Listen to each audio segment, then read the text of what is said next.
τρίγωνο και μάλιστα σκαλινό, κατορθώσαμε να ολοκληρώσουμε αυτό το κύκλο της έκδοσης και της παρουσίασης εδώ της συλλογής μας. Να σας ευχαριστήσω όλους που ήρθατε, που μπορούσατε και ήρθατε. Είδα έξω ότι γίνεται χαμός από κόσμο, η αγορά σφρίζει, υπάρχουν, δεν ξέρω αν κάνω λάθος, εκπτώσεις, νομίζω. Όχι βέβαια ότι δεν μπορείτε να τα συνδυάσετε και τα δύο καθώς ήρθατε εδώ πέρα. Να ευχαριστήσω τον Δήμο Ηρακλείου για την παραχώρηση του χώρου και το προσωπικό για την προθυμία και τη βοήθεια που μας έδωσε. Και φυσικά τους αξιόλογους, πολύ αξιόλογους ομιλητές μας, για τους οποίους θα σας πω λίγα λόγια. Είναι ο κύριος Περαντονάκης και ο κύριος Ζαχαρίας Κατσακός. Ο κύριος Αντώνης Περαντονάκης γεννήθηκε το 1963 στο Ρέθινο. Τα λέει όλα εδώ πέρα. Σπούδασε γαλλική γλώσσα και φιλολογία στο Αριστοτέλειο Πανεπιστήμιο της Θεσσαλονίκης. Το 1991 επέστρεψε στην Κρήτη, στο Ρέθινο, και από το 1997 ζει στην πόλη του Ηρακλείου, όπου εργάζεται ως καθηγητής γαλλικών στη δευτεροβάθμια εκπαίδευση. Ερασιτέχνης του θεάτρου, εργάζεται επίσης 32 χρόνια στο θέατρο, σχολικό, ερασιτεχνικό, επαγγελματικό, ως δάσκαλος εμψυχωτής, σκηνοθέτης και ηθοποιός. Έχει εκδώσει 8 ποιητικά βιβλία πλακέτες. Ποίηματά του έχουν ανθολογηθεί και μεταφραστεί στα γαλλικά, αγγλικά και ιταλικά. Την περίοδο 2005-2007 υπήρξε διευθυντής και υπεύθυνος ύλης του λογοτεχνικού περιοδικού Πιλέτο, κατάλημα για τη λογοτεχνία και τις τέχνες, με τικεσία από την Ουκρανία στην Κρήτη.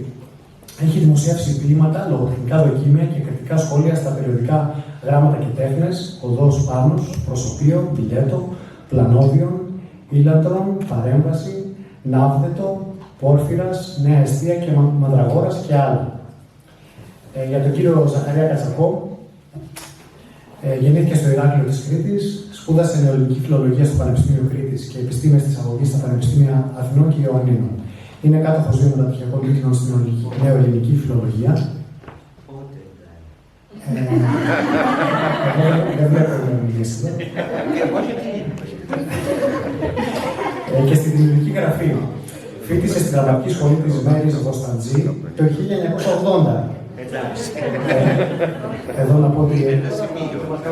Τέλος πάντων, να μην γίνω πολύ μαθητή. Εδώ είναι το 1980. Ενώ παρακολούθησε μαθήματα θεατρολογίας στα Πανεπιστήμια Αθηνών και Ρεθύμνου και μαθήματα σκηνοθεσίας και φωτογραφίας στο Παρίσι. Τα επιστημονικά και ερευνητικά του ενδιαφέροντα αφορούν στη θεωρία και τη διδακτική της λογοτεχνίας. Εργάστηκε ως φιλόλογος στη δευτεροβάθμια εκπαίδευση, διδάσκοντας νεοελληνική γλώσσα, λογοτεχνία και ελληνικό πολιτισμό. Συνεργάζεται με έντυπα και ηλεκτρονικά λογοτεχνικά περιοδικά όπως Bookpress, Fractal Art, Νέα Εστία, Χάρτης και άλλα, δημοσιεύοντας ποίηση, πεζά κείμενα και λογοτεχνική κριτική. Τα ποιητικά σήματα δοκίμια και κείμενα κριτικής πρώτος τόμος από τις εκδόσεις Ποέμα, Κορώνη 2019, είναι το πρώτο του βιβλίο. Θα τους ευχαριστήσω ξανά για την τιμή που μας κάνουν να είναι εδώ. Και θα σας πω τώρα λίγα λόγια εγώ για το βιβλίο μας και για το project μας. Δεν θα μιλήσω για τα ποίηματα του βιβλίου. Άλλωστε, από τη στιγμή της έκδοσής τους, ένα εξώφυλλο και πολλά άλλα μας διαχωρίζουν από αυτά. Και πρέπει μόνα τους να υπερασπιστούν τους εαυτούς τους. Μπορεί να τα καταφέρουν, μπορεί και όχι. Όπως λέει και ο μυστηριώδης κύριος της Άγριας Νύχτας του βιβλίου μας, και τώρα μόνοι σας, μάγκες μου, και ό,τι καταφέρετε. Έτσι λοιπόν θα κάνουν και αυτά τα ετερεφροντή αδέρφια, με μάνα, τη μέσα μας ματιά και πατέρα, το κάθε ερέθισμα, συγκυρία, ανάγκη. Έτσι λοιπόν θα μιλήσω καλύτερα για τη δικιά μας ιστορία, για το σκαλινό. Η ποίηση διατάσσει και εμάς μας παρέταξε σε σχηματισμό σκαλινού τριγώνου. Σχηματισμός περίφημος για την ευαλωτότητά του, εκτεθειμένος μονίμως από όλες τις πλευρές, θέτοντας όμως έτσι και τον ψυχισμό του απέναντι μεταξύ σφύρας, άκμονος και σιδερά. Και χωρίς κανείς από τους τρεις να είναι ποιητής, και οι τρεις μαζί γίναμε κατά περίεργο τρόπο το ίδιο το ποίημα. Ένα ποίημα όπως όλα, άλλοτε αποσπασματικό και άλλοτε με τα σπαράγματα να δίνουν αόρατες γέφυρες. Με βατά όμορφα μονοπάτια, αλλά και αχανή βάραθρα, ηλικιακά χάσματα και όλα εκείνα που μας καθιστούν τόσο διαφορετικούς, μακρινούς και ίδιους. Γίναμε τα μέλη μιας άρθρωσης, άλλοτε ευκίνητης και λειτουργικής, άλλοτε δυσλειτουργικής, που καμώνεται, ακούστε φαντασία, ότι μπορεί να αρθρώσει το άφατο με ένιχα οπλιθοσκαλίσματα. Με όλη την ασημαντότητα που έχει φαινομενικά η ενασχόληση με την ποίηση, σας δίνουμε το προϊόν συλλογής στιγμών, το απόσταγμα από ένα μέρος του χρόνου μας ελεύθερου και σίγουρα υποτελεί. Καθώς περιπλανηθήκαμε με αθωότητα σε αχαρτογράφητους εαυτούς, με το φακό της ποίησης αναχείρας. 3 λεπτές δέσμες φωτός που ανεβοκατεβαίνουν σε ένα αγχωτικό ποδοβολητό. Άλλοτε φεύγουν γύρω άσκοπα, άλλοτε τέμνονται, προσπαθώντας όμως πάντα να επισημάνουν ένα κομμάτι της μεγάλης νύχτας και να περιγράψουν αυτό που σφαδάζει γύρω μας. Το ίδιο που με σκιαγραφικό το λόγο εντοπίσαμε να σπαρταράει μέσα μας. Το αφαιρέσαμε χειρουργικά και αφού πρώτα το αφοπλίσαμε, άλλοτε με την αγιαστούρα και άλλοτε με τη ρομφαία των λέξεων, καθιστώντας το λιγότερο αφόρητο και επικίνδυνο, σας το παραδίνουμε. Σταχωμένο.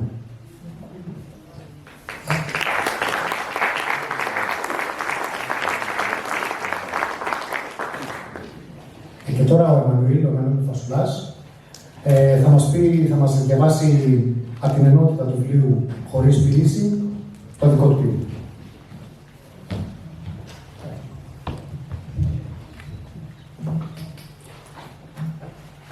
Η θέση στο φτερό του αεροπλάνου.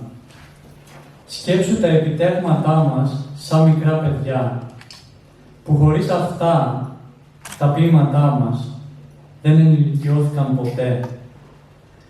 Αυτή η πολυτέλεια, η μη ονητή, αλλά εξαγοράσιμη, σε τιμές ξεφτύλα, ήρθε 2 βήματα πιο κοντά.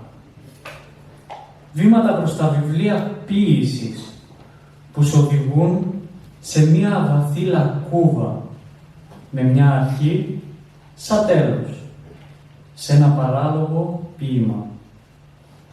Το βλέμμα προς τα κάτω, απατηλό, όμως το προς τα πάνω, μία πτήση στα πιο βαθιά σημεία του κόσμου. Σκέψου λοιπόν σχιζοφρενικά τον κόσμο χωρίς πτήσεις προς τα πάνω κάτω. Εμέσως πλην σαφώς ένας κόσμος χωρίς χαρτί, μολύβι και ποιητές.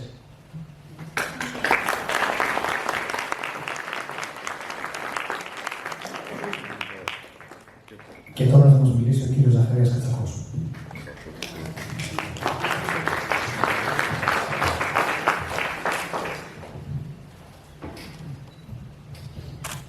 Να μου πείτε μόνο, θα ακούγομαι, έτσι. Κυρίες και κύριοι, αγαπητές φίλες και αγαπητοί φίλοι, καλησπέρα σας. Θέλω να ευχαριστήσω θερμά τους διοργανωτές της βραδιάς, τους 3 ποιητές για τη συνομιλία αυτή, καθώς και όλους εσάς που μας συντροφεύετε απόψε σε αυτό το ταξίδι. Το σκαλινό τρίγωνο είναι το σχήμα όπου καμία πλευρά δεν είναι ίση με την άλλη και όμως το σύνολο στέκει ή φαίνεται ότι στέκει. Δεν στηρίζεται στη συμμετρία ή στην αρμονία, αλλά σε μία σχέση δυνάμεων που αντέχει ακριβώς μέσα από την ανομοιότητα. Δεν υπόσχεται σταθερότητα, υπόσχεται όμως αντοχή. Αυτή η αρχή διατυπώνεται σχεδόν αξιωματικά μέσα στο βιβλίο. Ένα σημείο είναι μοναχό, 2 σημεία ορίζουν μία ευθεία, 3 σημεία ορίζουν σχεδόν πάντα ένα σκαλινό τρίγωνο. Εδώ δεν έχουμε μία απλή ποιητική εικόνα, αλλά μία μεταγραφή ενός γεωμετρικού συλλογισμού στη λογική της σύνθεσης.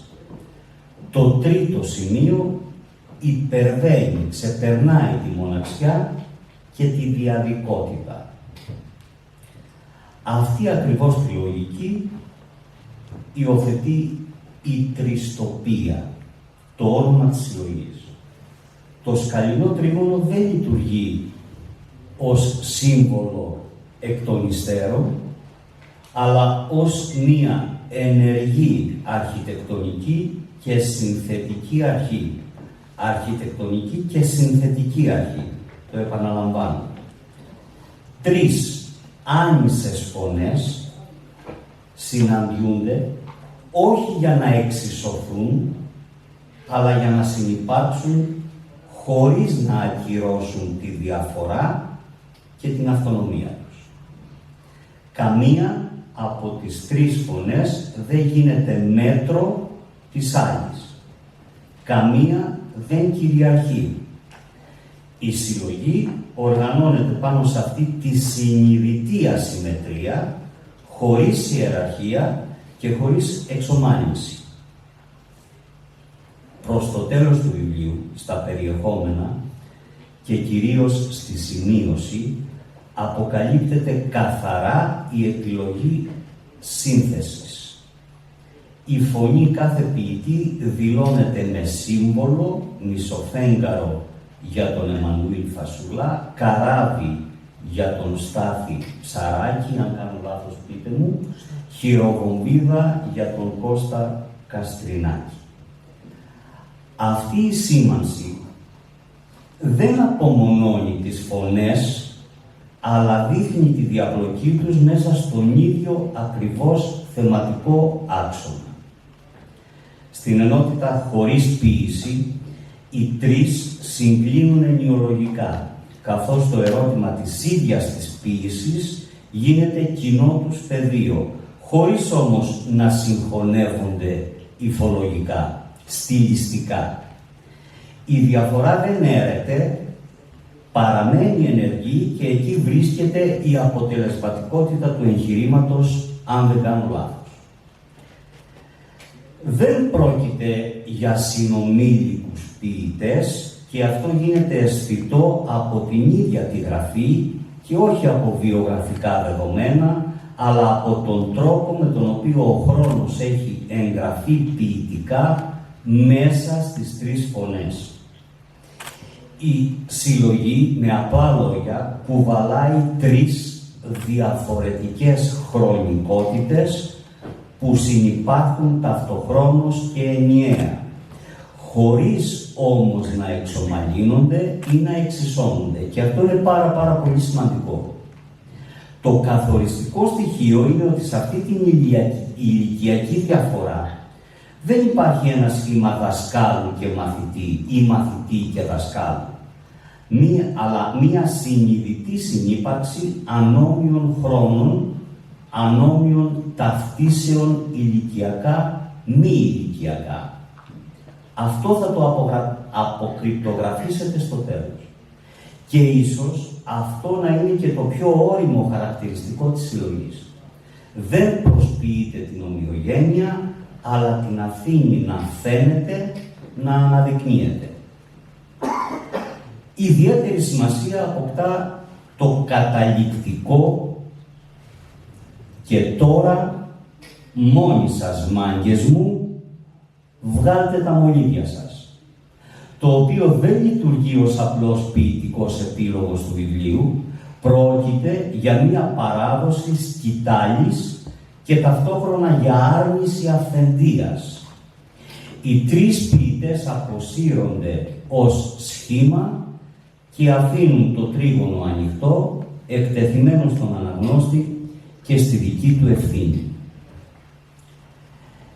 Η συλλογή οργανώνεται πάνω στην έννοια της αφαίρεσης, χωρίς αέρα, χωρίς ήχο, χωρίς χρώματα, χωρίς βαρύτητα, χωρίς θάλασσα, χωρίς ποίηση, και το σκαλινό τρίγωνο λειτουργεί ως εσωτερική αρχιτεκτονική αυτής της αφαίρεσης, αυτής της απογύμνωσης. Όσο αφαιρούνται τα στηρίγματα του κόσμου, τόσο γίνεται αναγκαία η ισορροπία της ανομοιότητας. Μόνο έτσι το σχήμα δεν καταραίει. Με αυτόν τον τρόπο η τριστοπία είναι μια συλλογή για τον κόσμο όταν κάτι βασικό λείπει από αυτόν τον κόσμο.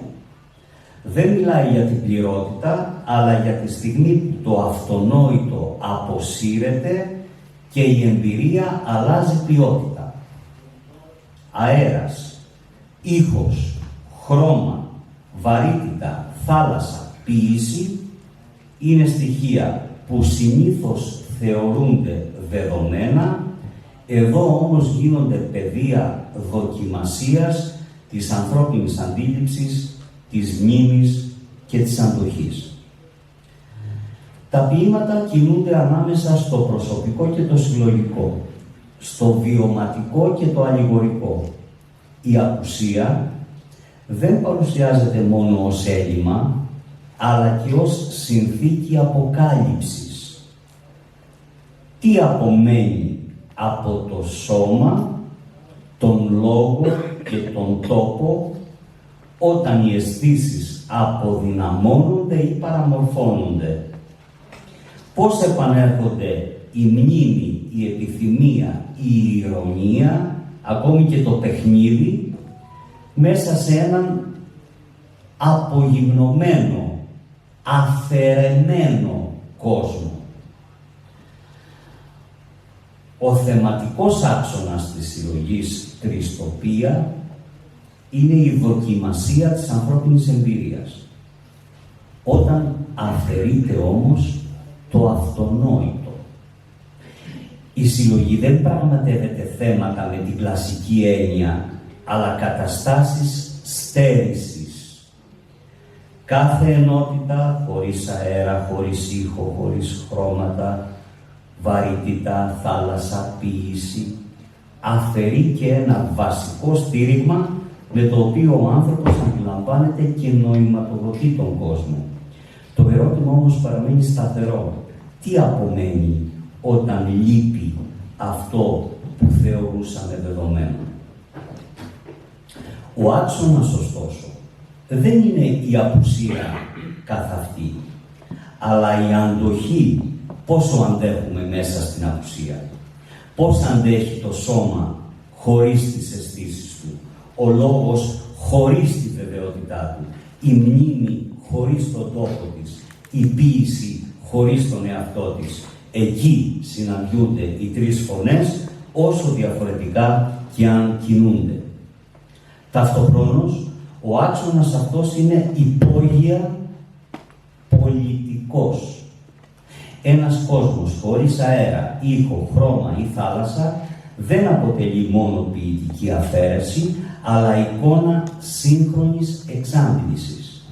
Πρόκειται για την αντοχή του ανθρώπου και του λόγου σε έναν κόσμο που χάνει τα θεμέλια του.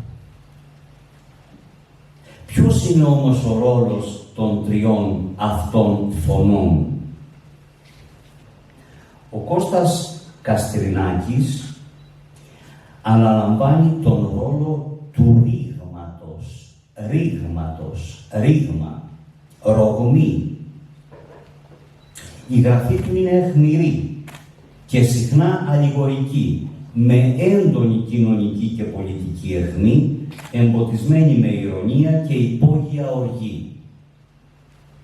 Τραβάει το τρίγωνο προς τη σύγκρουση, σε μια γλώσσα που δεν καθησυχάζει, αλλά ενοχλεί.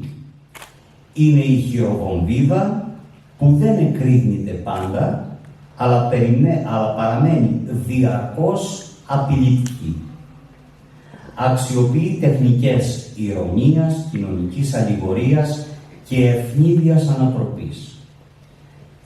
Η αφήγηση εμφανίζεται αποσπασματική, σχεδόν παραβολική, σε ποίηματα όπου το χρώμα ή ο λόγος μετατρέπονται σε πεδία ελέγχου και καταστολής. Η απουσία γίνεται εδώ απειλή και μηχανισμός αποσάφρωσης. Το οικοδόμημα τρίζει συνειδητά, από επιλογή. Χωρίς αυτή την όθηση, το σχήμα θα παρέμενε στοχαστικό, αλλά ακίνδυνο. Με αυτήν αποκτά νεύρο και ρίσκο. Ο Εμμανουήλ λειτουργεί ως εσωτερικός άξονας. Η ποίηση του έχει στοχαστική υφή, μια μεταφυσική διάθεση, μια ήσυχη επιμονή. Δεν φωνάζει, αντιθέτως βαθαίνει, χωρίς να φωνάζει. Η απουσία αέρα, ήχου, βαρύτητας δεν γίνεται μια καταγγελία, αλλά ένα υπαρξιακό πεδίο. Κινείται προς έναν στοχαστικό λυρισμό, όπου η αφήγηση είναι ελάχιστη και η εικόνα φορέας βάθους. Στη διάφανη δροσιά, για παράδειγμα, η μεταφορά οργανώνεται γύρω από αφηρημένες δυνάμεις, χωρίς να υπάρχει μία εξωτερική πλοκή. Η αρχιτεκτονική εδώ δεν καταραίει, αλλά σκάβει. Ο Φασουλάς σπρώχνει το τρίγωνο προς τα μέσα, αποσταθεροποιώντας το υποκείμενο για να δοκιμάσει τι αντέχει η συνείδηση όταν μένει μόνη με τον εαυτό της. Χάρη ακριβώς σε αυτή την όθηση, το σχήμα αποκτά πυρήνα και σιωπηλή βαρύτητα. Ο Στάθης Ψαράκης αναλαμβάνει το ρόλο της μνήμης και της γείωσης. Η γλώσσα του αντλεί από το τοπικό, το βιωματικό και το αισθητηριακό. Μέσα από μνήμη, τόπο, σώμα και αισθήσεις επαναφέρει το υλικό στοιχείο. Χρώματα, θάλασσα, πατέρας και τόπος λειτουργούν ως αντιστάθμισμα στην αφαίρεση, κρατώντας την κατασκευή συνδεδεμένη με την εμπειρία. Έτσι, ο Ψαράκης σπρώχνει το τρίγωνο προς τα κάτω, προς το έδαφος. Η όθησή του είναι γειωτική, αποτρέπει το σχήμα από το να αιωρηθεί ως καθαρή ιδέα. Χωρίς αυτή τη φωνή, το τρίγωνο θα κινδύνευε να χάσει την υλικότητά του και να αποκοπεί από τον κόσμο. Έτσι, το τρίγωνο στέκει μέσα, όπου δηλώνεται το βάθος, έξω, όπου δηλώνεται η σύγκρουση, και κάτω, όπου δηλώνεται η γείωση. Αν ένας έσπροχνε προς την ίδια κατεύθυνση με τον άλλο, το σχήμα θα κατέρεε. Εδώ αντέχει, ακριβώς επειδή σπρώχνεται αλλιώς από τον καθένα. Μαζί οι τρεις δεν σχηματίζουν αρμονία, αλλά μια ισορροπία ασυμμετρίας. Το τρίγωνο δεν κλείνει, μένει ανοιχτό, απαιτώντας από τον αναγνώστη να γίνει το τέταρτο σημείο. Εκεί ολοκληρώνεται ή διαλύεται το σχήμα. Το σκαλινό τρίγωνο στέκει ακριβώς επειδή καμία φωνή δεν μπορεί να αντικαταστήσει την άλλη. Κάθε ενότητα αφαιρεί λοιπόν ένα θεμελιώδες στοιχείο εμπειρίας, όχι για να οδηγήσει στο κενό, αλλά για να εξετάσει τι απομένει όταν λείπει το αυτονόητο. Ήδη στο χωρίς αέρα η διάφανη δροσιά δεν περιγράφει απλώς έναν άνεμο, αλλά μια ανώνυμη βαρύτητα της γλώσσας. Μια δύναμη που δεν έρκει σώματα, ούτε έχει ορισμό, προετοιμάζοντας το μοτίβο της απουσίας ως ενεργού παράγοντα. Αντιστοίχως, στο χωρίς ήχο, ο έσω αντίλαλος δείχνει ότι η σιωπή δεν είναι κενό, αλλά μια εσωτερική περικύκλωση, όπου δεν με τρομάζει η σιωπή, μόνο ο αντίλαλός της. Η δομή της συλλογής είναι κατ' ουσίαν σπυροειδής. Επανέρχεται συνεχώς στο ίδιο ερώτημα, με διαφορετικούς όμως όρους. Πώς κατοικείται ο κόσμος όταν οι αισθήσεις, τα σημεία αναφοράς και οι βεβαιότητες υποχωρούν. Οι τρεις φωνές λειτουργούν σαν εσωτερική στήλη, δημιουργώντας τριβές απαραίτητες για να μην μετατραπεί η αφαίρεση σε ένα θεωρητικό σχήμα. Στο χωρίς ποίηση, το οικοδόμημα φτάνει στο όριό του και αυτοαναιρείται. ενώ το κάλεσμα «βγάλτε τα μολύβια σας» λειτουργεί τελικά ως αρχιτεκτονικό ρήγμα. Ο αναγνώστης καλείται να γίνει συντελεστής. Έτσι η συλλογή δεν κλείνει, αλλά αποσυναρμολογείται συνειδητά για να αφήσει τον χώρο ανοιχτό. Το πραγματικό διακύβευμα της τριστοπία δεν είναι αισθητικό ούτε τεχνικό. Είναι υπαρξιακό και ηθικό. Μπορεί η ποίηση να υπάρξει όταν της αφαιρείς ότι αυτή θεωρούσε δεδομένο. Όταν λείπει ο αέρας της έμπνευσης, ο ήχος της βεβαιότητας, το χρώμα της ευκολίας, η βαρύτητα της παράδοσης, η θάλασσα της καταγωγής, ακόμα και η ίδια η ποίηση ως θεσμός. Το διακύβευμα είναι αν ο λόγος τελικώς αντέχει χωρίς στηρίγματα. Αν μπορεί να σταθεί γυμνός, χωρίς ιδεολογικά σωσίβια, χωρίς λυρική αυτάρκεια, χωρίς την άνεση του «μα τι ωραίο ποίημα είναι αυτό» που συνήθως λένε. Και μαζί με αυτό, αν τρεις διαφορετικές φωνές μπορούν να συνυπάρξουν χωρίς να εξουδετερώσουν η μία την άλλη. Η συλλογή πετυχαίνει ακριβώς επειδή δεν αποκαθιστά όσα αφαιρεί. Δείχνει τι σημαίνει να συνεχίζεις να μιλάς όταν κάτι λείπει και μετατρέπει την απουσία σε ευθύνη. Τελικώς, η συλλογή γράφτηκε από τρεις ποιητές. Η αλήθεια όμως είναι πιο απλή και πιο δύσκολη.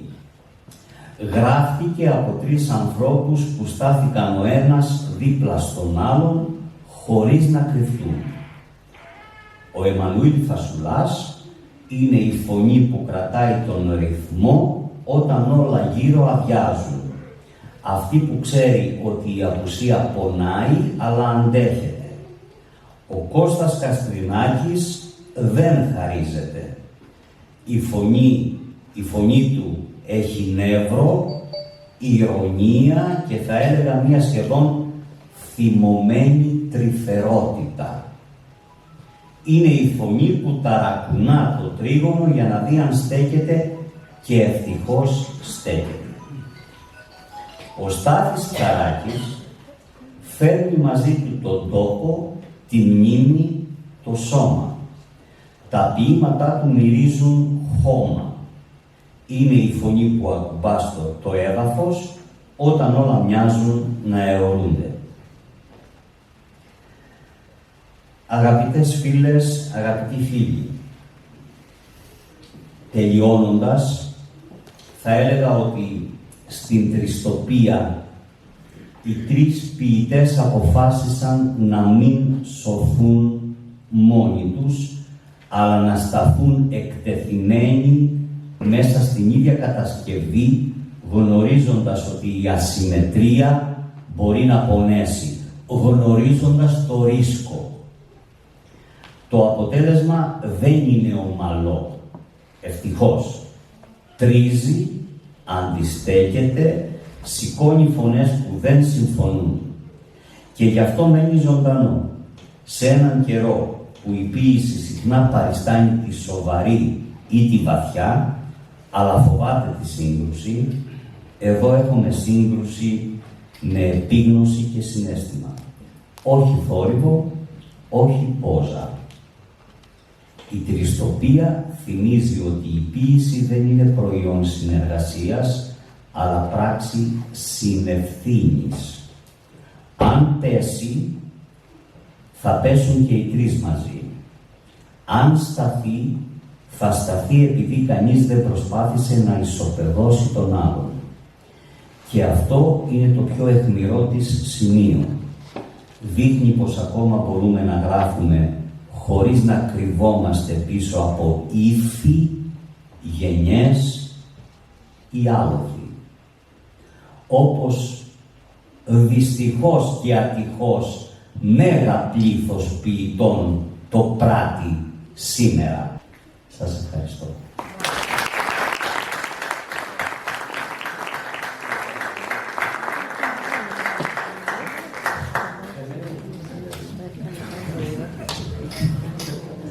Τι να πω μετά από αυτό.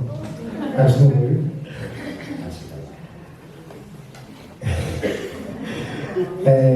Δεν ξέρω. Γελάζει με αυτό που είπα. Όχι, Εμένα γιατί με καλέσατε. είμαι λίγο εννεός μετά από αυτό. Αυτό που σκεφτόμουν καθώς σας άκουγα, είναι, νομίζω ανέκδοτο, είναι αυτό που λένε για τη σαρανταποδαρούσα, που όταν τη ρωτήσαν πώς κουνάει τα πόδια της έμεινε ακίνητη χωρίς να μπορεί να απαντήσει. Δεν ξέρω. Ούτε εγώ μπόρεσα φυσικά να μας διαβάσω έτσι, ούτε εμένα, ούτε τον Εμμανουήλ, ούτε τον Στάθη. Ευχαριστούμε πολύ. Έλα, μια ανάγνωση είναι. Εντάξει, όλα καλά. Και τι ανάγνωση είναι. Και τώρα... Έχουμε ερωτήσεις για μερικά πράγματα. Όχι του Ζαχαρία, σε εσάς ερωτήσεις. Να μην γίνουν αποστάσεις από... Ό,τι θέλετε. Να γίνουν στο τέλος, λογικά. Τώρα εγκινήσει, έτσι, κύριε Αντώνη. Άστε, κύριε Αντώνη, ακολούθησε τη σειρά. Να ακολουθήσω τις σημειώσεις. Ναι. Ευχαριστώ. Λοιπόν, έχει σειρά ο κύριος Στάθης Ψαράκης που θα μας μιλήσει για το βιβλίο ή για το θέμα.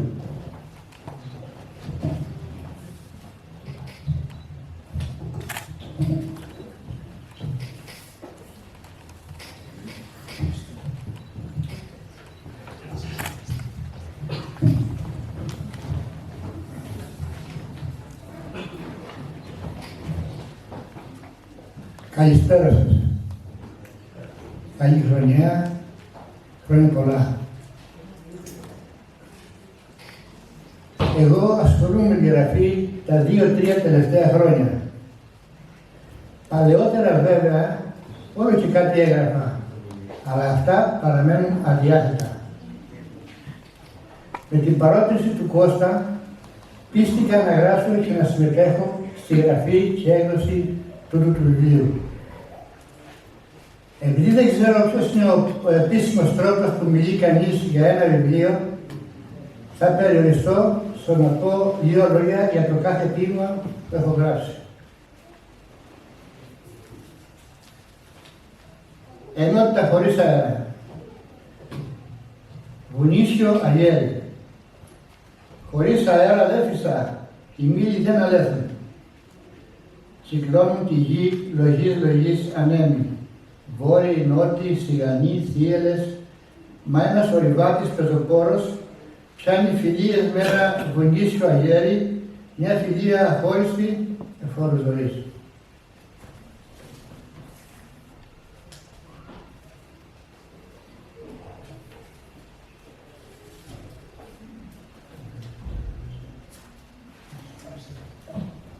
Χωρίς ήχο, άνοιξη. Χωρίς ήχο σημαίνει και μοναξιά. Αδειάζει ο κόσμος. Υπάρχουν άνθρωποι που την επιλέγουν και άλλοι που ζουν αναγκαστικά μόνοι. Κι όμως, στην περίπτωσή μας βλέπουμε τη μοναξιά να ανθίζει σαν να μην είναι στήρα, σαν να μην είναι άγωνη. Χωρίς χρώματα. Η βούρια του πατέρα μου. Όταν όλα τα χρειαζόμενα κατασκευάζονταν στο σπίτι, ρούχα, παπούτσια κλπ, η οικιακή οικονομία, η μάνα μου κατασκεύαζε τις βούρειες του πατέρα μου. Οι παλιές βούρειες ήταν πανέμορφες.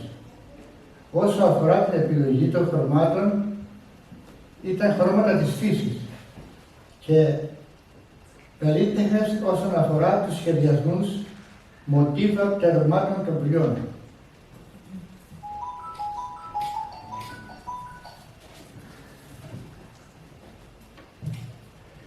Χωρίς βαρύτητα, λέξεις. Πολλές φορές χρησιμοποιώντας χιλιάδες λέξεις γύρω από ένα θέμα, αποφεύγουμε την αλήθεια. Λέω δηλαδή χρησιμοποιούμε ελαφριές λέξεις. Η παρησία, το θάρρος, η εντιμότητα απαιτούν βαριές λέξεις. Λέξεις που είναι θαμμένες στο σωρό και πρέπει να σκάψουμε για να τις βρούμε. Χωρίς θάλασσα, ανθρωπίλα. Όταν βγάζει τα γέλη, τα άλογα του Ποσειδώνα στην επιφάνεια, τα υπέρβουν οι κόρες των θαλασσινών θεών και σπέβδουν να καθαρίσουν τις παραλίες που βρώμησαν οι λουόμενοι. Οι λουόμενοι εντωμεταξύ σκουπιδίζουν στα ταχυφαγεία και στις ταβέρνες. Τελευταίο ποίημα, χωρίς ποίηση, Άγιο Φως. Τα ποίηματα είναι διωγμένα, κυνηγημένα, επικηρυγμένα. Κρύφτηκαν σε σκληρές καρδιές λίγων ανθρώπων. Μα θα έρθει ο καιρός να παρουσιαστούν πάλι στα κεράκια φωτεινά. Για περισσότερα διαβάστε το βιβλίο και τα ξαναλέμε.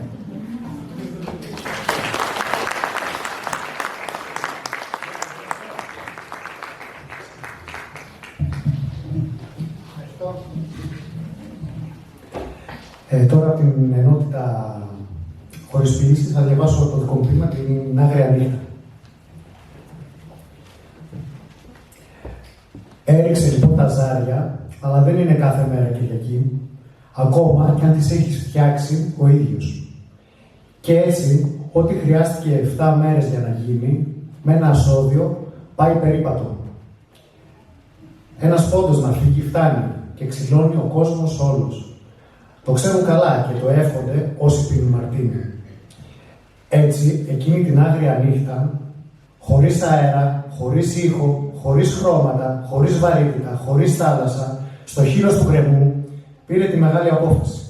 Έβγαλε το χειρόφρενο, έσπρωξε το όχημα στην κατηφόρα και είπε: «Και τώρα μόνοι σας, μάγες μου, βγάλετε τα μολύβια σας και ό,τι καταφέρετε».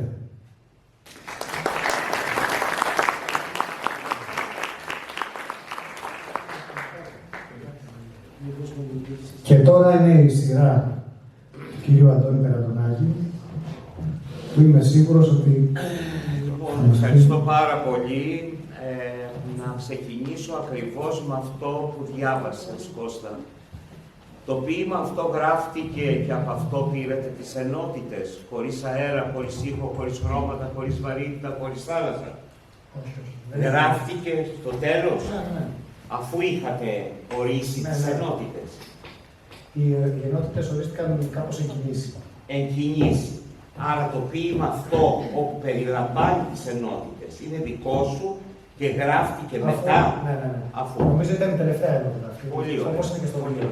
Λοιπόν, γιατί διαλέξατε αυτές τις ενότητες?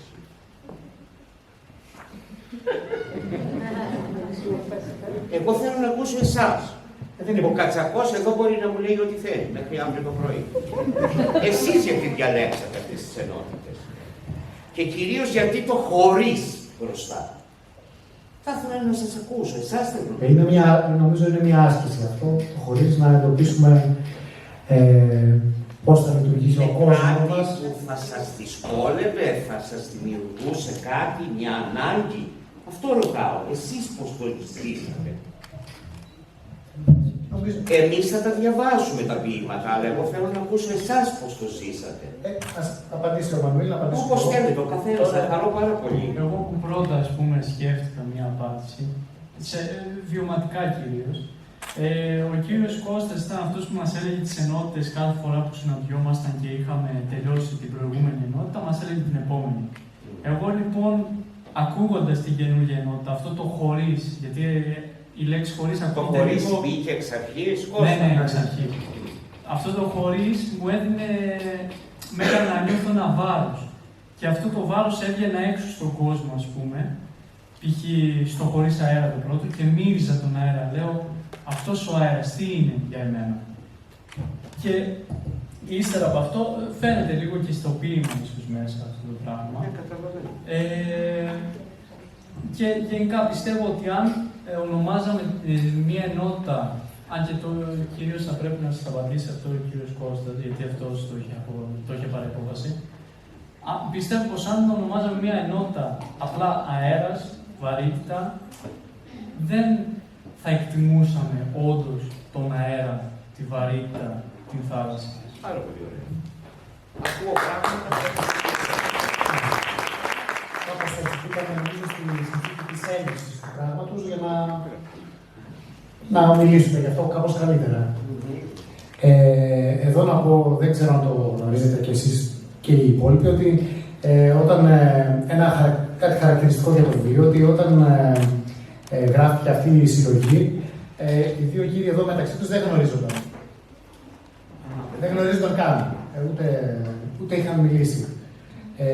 Με το Στάθη είχα την τιμή να είμαι συνάδελφος στο σχολείο, νομίζω 12 χρόνια. Και επίσης την τιμή να είναι προπονητής του Εμμανουήλ στο Στίβου. Γνωριστήκανε αργότερα. Και είχε τεράστιο ενδιαφέρον να γνωριστήκαν, ειδικά για μένα. Τώρα οι θεματικές, αυτό, η έλλειψη νομίζω δημιουργεί την ανάγκη να μιλήσεις περισσότερο, να αισθανθείς πώς είναι αυτό. Είναι σαν μια άσκηση κάπως. Μια άσκηση επιχάρτου. Και επιχαρτιού. Θα μπορούσαμε να συζητήσουμε. Ο Ζαχαρίας κάλυψε πάρα πολλά κομμάτια και με ένα πάρα πολύ καλό και αναλυτικό, κριτικό λόγο. Λοιπόν, εγώ όταν πήρα αυτό το βιβλίο που το έδωσε ο Εμμανουήλ, η γνωριμία η δική μου έχει να κάνει με τον Εμμανουήλ που υπήρξε και μαθητής στο σχολείο που διδάσκω. Δεν τον είχα μαθητή ακριβώς. Είναι γερμανόφωνος, δεν είναι γαλλόφωνος. Λοιπόν, αλλά το παραβλέπω, πάμε παρακάτω. Λοιπόν, αλλά οι συναντήσεις μας σε μια γωνία του σχολείου, εκεί δίπλα στο γραφείο του Συλλόγου Καθηγητών, όποτε είχε κενό, όποτε έβρισκε την ευκαιρία για να μιλήσουμε για ποίηση και για οτιδήποτε σχετικό με την ποίηση και ό,τι έγραφε, παρέμεινε και εξακολουθεί να είναι κάτι πάρα πολύ σημαντικό. Για μένα υπήρξε πολύ αναζωογονητικό και δοτικό, το φαντάζομαι ίσως και για τον Εμμανουήλ, για τον Μάνο ακόμη περισσότερο. Λοιπόν, να σας πω 2-3 παρατηρήσεις. Τα περισσότερα από όσα θα ήθελα να πω τα είπε ήδη ο Ζαχαρίας. Αλλά το βιβλίο ως έκδοση μου άρεσε. Και θα ήθελα να κάνω μία σε 2 πράγματα που εγώ αντιμετώπισα. Ποια ήταν η πρώτη μου εντύπωση? Το τριστοπία δεν μου άρεσε καθόλου όταν το είδα. Θα προτιμούσα να είναι ένα σκαλινό τρίγωνο, ο τίτλος. Αλλά αυτό είναι πολύ προσωπικό, είναι δικό μου. Λοιπόν, θέλω να πω ότι εμένα προσωπικά ο τίτλος τριστοπία με απόθυσε. Πολύ προσωπικά, υποκειμενικά πράγματα. Αυτό που μου έκανε πολύ καλή εντύπωση είναι τα σκίτσα της Εμμανουέλας Λιρώνη, αυτές εδώ οι πολύ όμορφες για μένα και λειτουργικές και εσωτερικά. Είναι εδώ η κυρία Λιρώνη. Βρίσκεται ανάμεσά μας. Κρίμα. Γιατί εγώ ειλικρινά τα βρήκα πάρα πολύ λειτουργικά για το βιβλίο και για την έκδοση. Λοιπόν, μου δημιούργησαν κάτι. Είναι αυτή η επαφή που θέλω να έχω με το βιβλίο, η εικόνα που μου κάνουν, τα τυπωμένα γράμματα, τα σκίτσα. Και εδώ δεν είναι σκίτσα, είναι κάποιες γραμμές οι οποίες μου αφήνουν περιθώρια σε αυτά που διαβάζω για να εμβαθύνω ή για να δω περισσότερα πράγματα. Να πάω στην άλλη παρατήρηση πολύ γρήγορα. Και να μην ναι. Πριν φύγετε από εκεί πέρα, νομίζω καλό θα ήταν να πούμε πως η κυρία Εμμανουέλα ναι. Τα σκιτσάκια τα συγκεκριμένα τα έκανε, τις είχαμε δώσει απλά τις θεματικές, δεν είχε διαβάσει καθόλου το βιβλίο, κανένα ποίημα κανενός. Απλά ήξερε, με βάση τις θεματικές, ήξερε και σκίτσαρε αυτό που έκανε. Πάρα πολύ. Είναι σαν κομμάτι. Πολύ ενδιαφέρον. Για μένα είναι κάτι το οποίο είναι πολύ λειτουργικό μέσα σε ένα βιβλίο, ιδιαίτερα σε ένα τόσο βιβλίο συμπυκνωμένο ποίησης, αφαιρετικό και με τον τρόπο που θέλει να παρουσιαστεί. Λοιπόν, κακά τα ψέματα, διαβάζουμε κάτι και στον τρόπο που το αγγίζουμε, στον τρόπο που το βλέπουμε, στο πώς μας τραβάει. Λοιπόν, γιατί έχουμε δει και διάφορα άλλα πράγματα, αλλά μην αναφερθώ.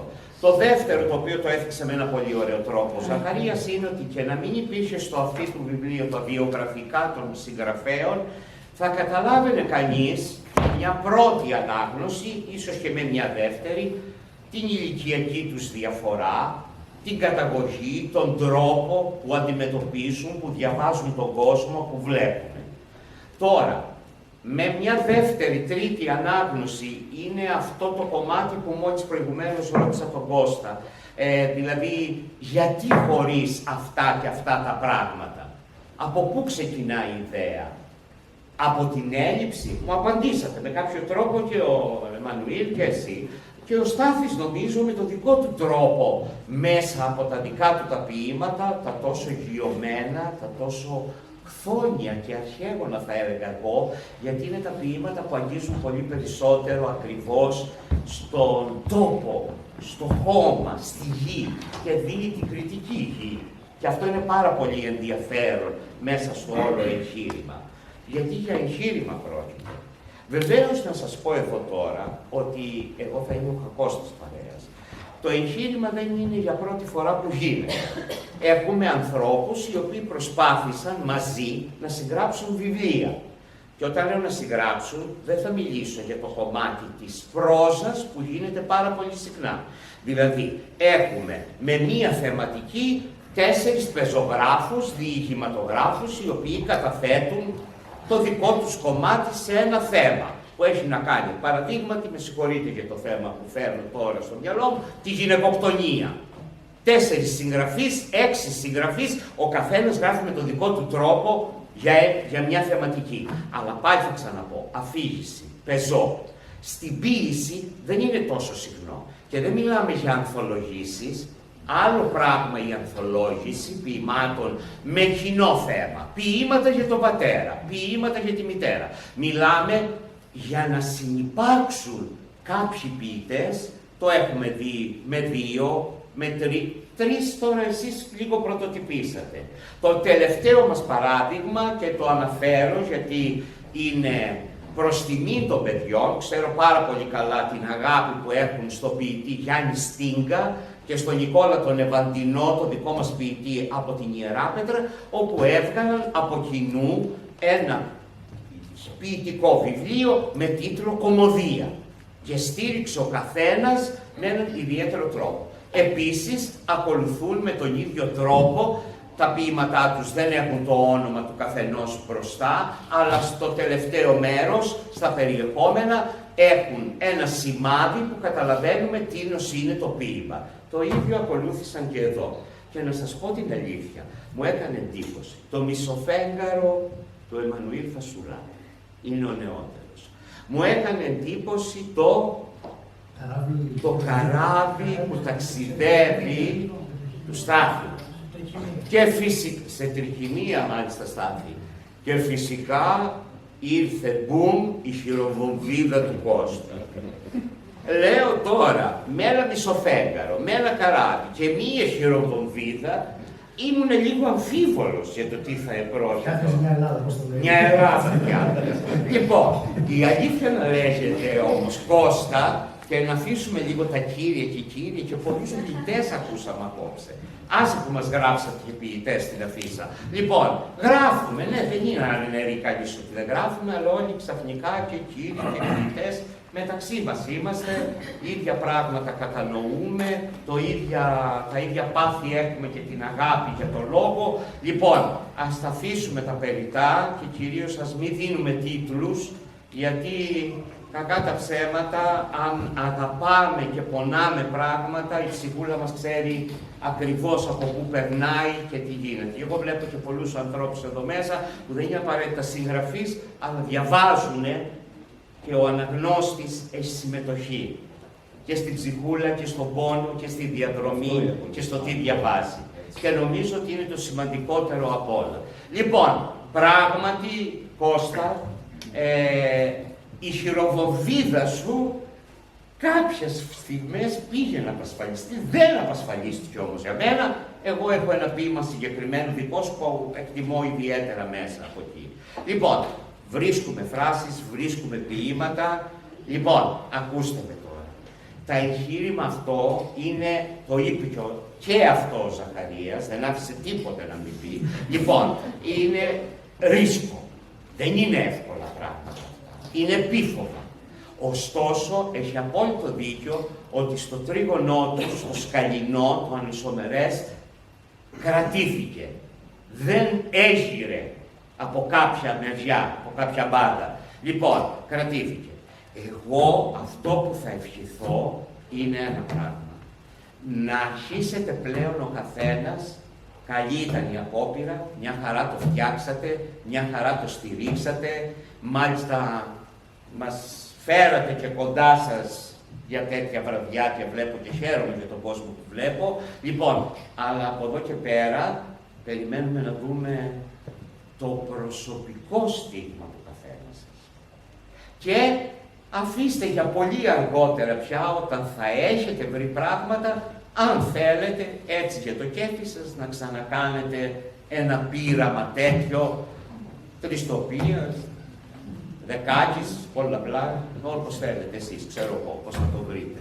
Αλλά καλό είναι να αρχίσουμε αυτά. Και βεβαίως, αυτό κυρίως το απευθύνω στο νεαρό εδώ, ο οποίος είναι το Φιντάνι, θα δούμε, αλλά χρειάζεται λιγάκι να αρχίσει πια.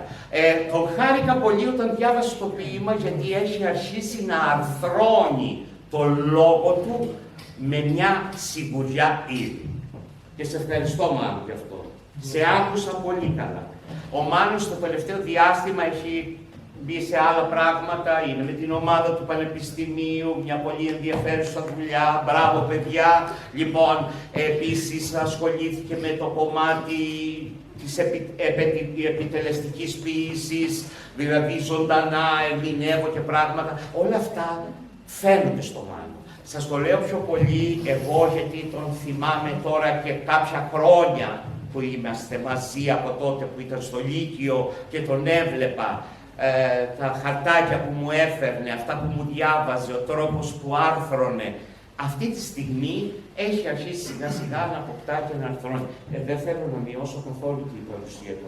Όχι, αλλά τώρα που είπατε για την άρθρωση του Εμμανουήλ, είναι ευκαιρία να απολύσω το εξής, ότι υπάρχει ένα QR με τα ηχογραφία. Όποιος θέλει να απολαύσει κι άλλο την άρθρωση του αυτό ήταν πάρα πολύ ωραίο να το πείτε στον κόσμο. Το QR που θα βρείτε έξω μπορείτε να το διαβάσετε με τα QR readers και να δείτε στο YouTube την αφήγηση όλου του βιβλίου. Ναι. Εγώ τώρα το μόνο που θα μπορούσα, δεν έχω να πω άλλα, μην σας κουράζουμε, σας είπα. Εγώ δεν ήμουν κάπως περιττός απόψε, το ήξερα. Ο Ζαχαρίας τον βάλανε πρώτο, τι να σας κάνω. Λοιπόν, θα ήθελα να διαβάσω το ποίημα Αποχρώσεις, με συγχωρείτε, ενδείξεις. Ξαναλέω τον τίτλο. Αποχρώσεις ενδείξεις. Πρώτα καταβρόχθησε τα περίεργα χρώματα. Νόμιζε ότι κανείς δεν θα αντιλαμβανόταν την απουσία τους. Η λεμαργία όμως και η διακριτικότητα δεν κάθονται ποτέ σε διπλανές καρέκλες για πολύ. Συμβουλή πρώτη. Όταν πατάς τις μύτες για να είσαι αθόρυβος, να μην πατάς τις μύτες των άλλων. Συμβουλή δεύτερη. Όταν σηκώνεις περήφανα το λοφείο σου μέσα σε μια λέσχη αλλοπαικίας, μην περιμένεις να περάσεις απαρατήρητος. Τα λουλούδια έχουν εκλεπτισμένους τρόπους, όχι όμως ανταθυμώσεις. Η απόφαση λοιπόν πάρθηκε γρήγορα και με πλήρη ομοφωνία από το Συμβούλιο των Λουλουδιών. Ένοχος για κλοπή και χρώση κατά συρροή. Έτσι με πτέρωμα πολύχρωμο και τα ενοχοποιητικά στοιχεία να στάζουν ακόμα από το ακόρεστο ράμφος, ανεβαίνει τα σκαλιά. Το ικρίωμα δεν νοιάζεται, ήταν πάντοτε ασπρόμαυρο και απλά κάνει τη δουλειά του. Οι παπαρούνες θα κλωτσίσουν το σκαμνί που διψάνε για κόκκινο. Ευχαριστώ πολύ.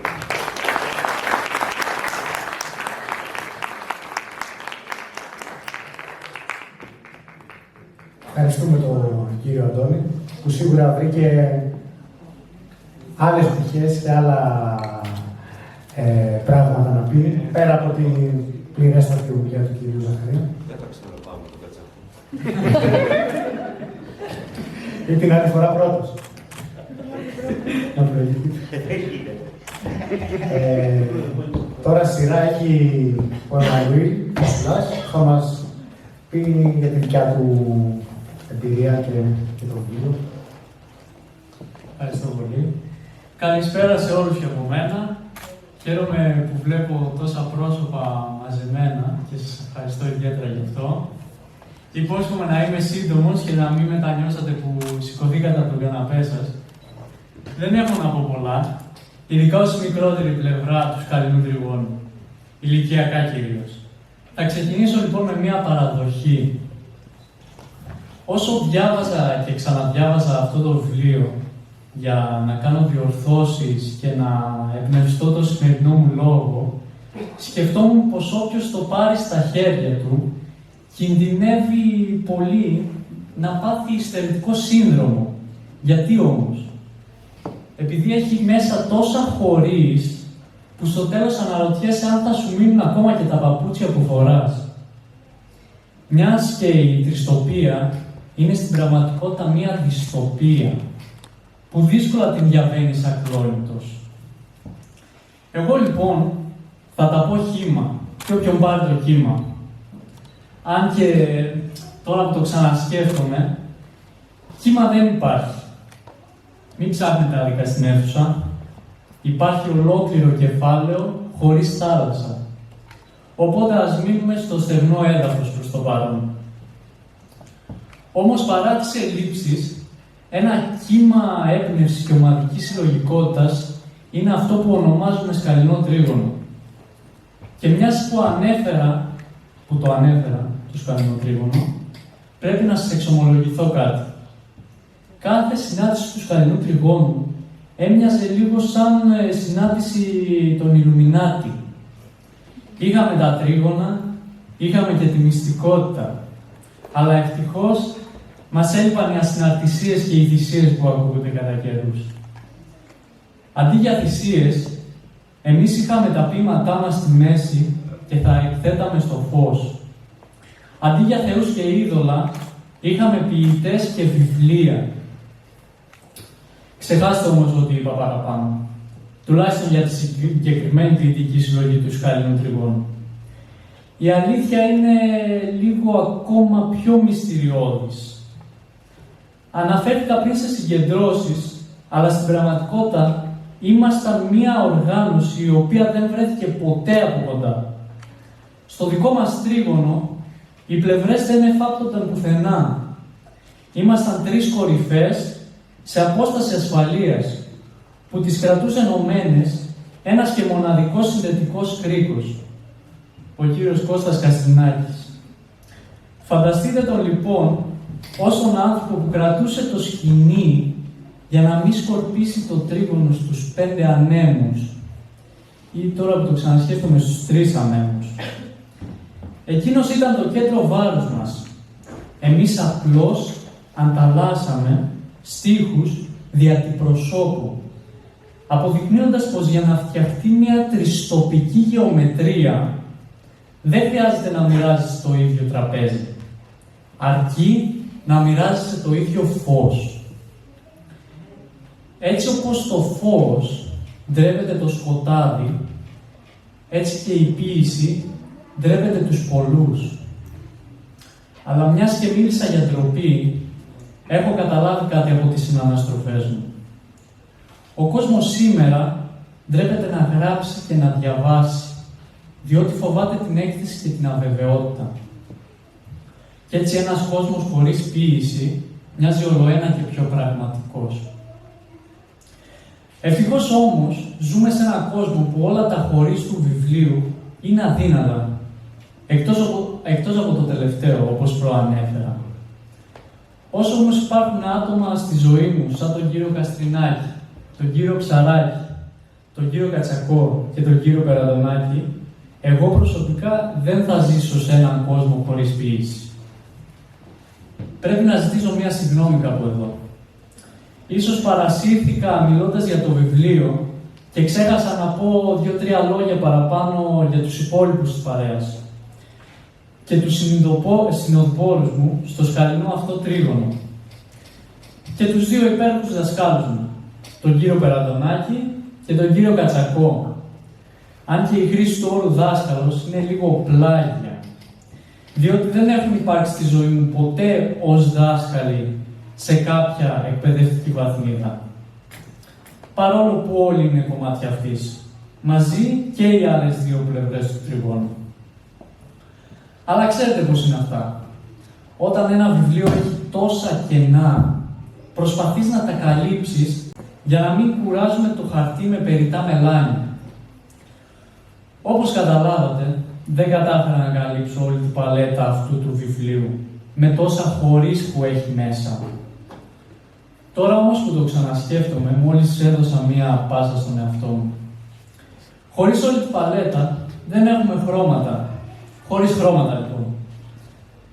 Και μιας που το σκέφτομαι, επειδή δεν θέλω να δώσω ίση βαρύτητα σε όλες τις θεματικές, ας δώσουμε για 2 δευτερόλεπτα στην θεματική χωρίς βαρύτητα. Με τη σιγή μου αυτή των 2 δευτερολέπτων, ίσως να θυμήθηκα και το χωρίς ήχο. Το ξέρω, μπορεί να κατάτησα λίγο κουραστικός και να μην με ακούτε διότι μπορεί να λέω αερολογίες. Σας έπιασα όμως τα πράσα. Ανέφερα τη θεματική χωρίς αέρα από εκεί που δεν το περιμένατε. Πέρα όμως από τα αστεία και τα παιχνίδια με τις λέξεις, αυτό το βιβλίο είναι μια πρόσκληση να δούμε τι μένει όταν όλα αυτά που θεωρούμε δεδομένα εξαφανίζονται. Είναι ένας τρόπος να βρούμε την ουσία ανάμεσα στις ελλείψεις.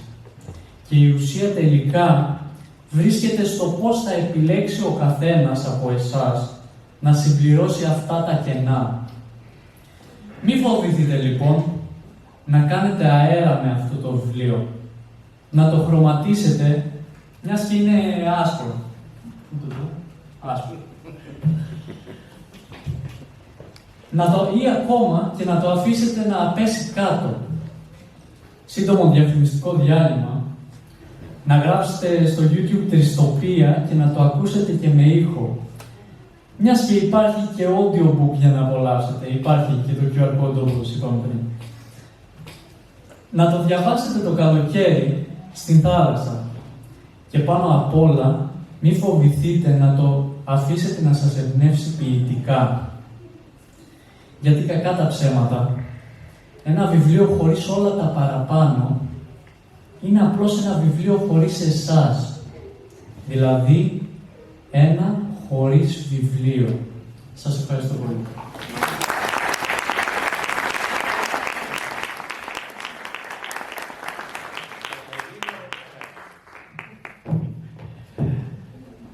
Ο Στάθης τώρα θα μας διαβάσει από την ίδια ενότητα, το χωρίς ποίηση, το δικό του ποίημα.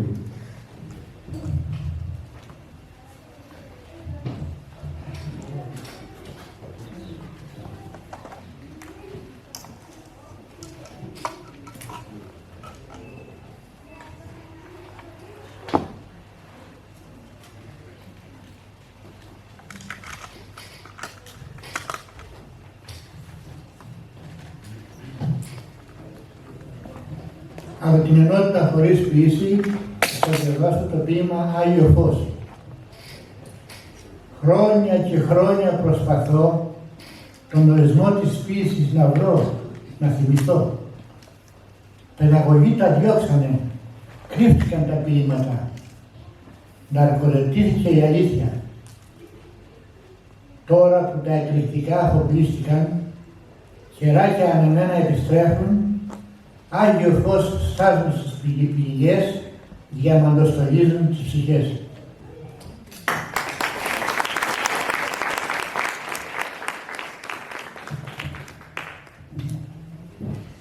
Αν δεν έχει κάποιος άλλος κάτι να προσθέσει, έχουμε ολοκληρώσει την παρουσίαση και μπορούμε να δεχτούμε ερωτήσεις αν υπάρχουν. Υπάρχει κάποια ερώτηση?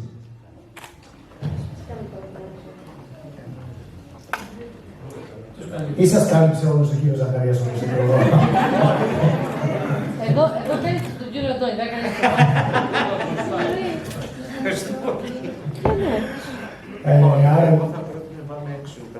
Ωραία, λοιπόν, οι συζητήσεις θα συνεχιστούν έξω, στο φουαγέ, είναι φουαγέ, λέγεται αυτός ο μόνος.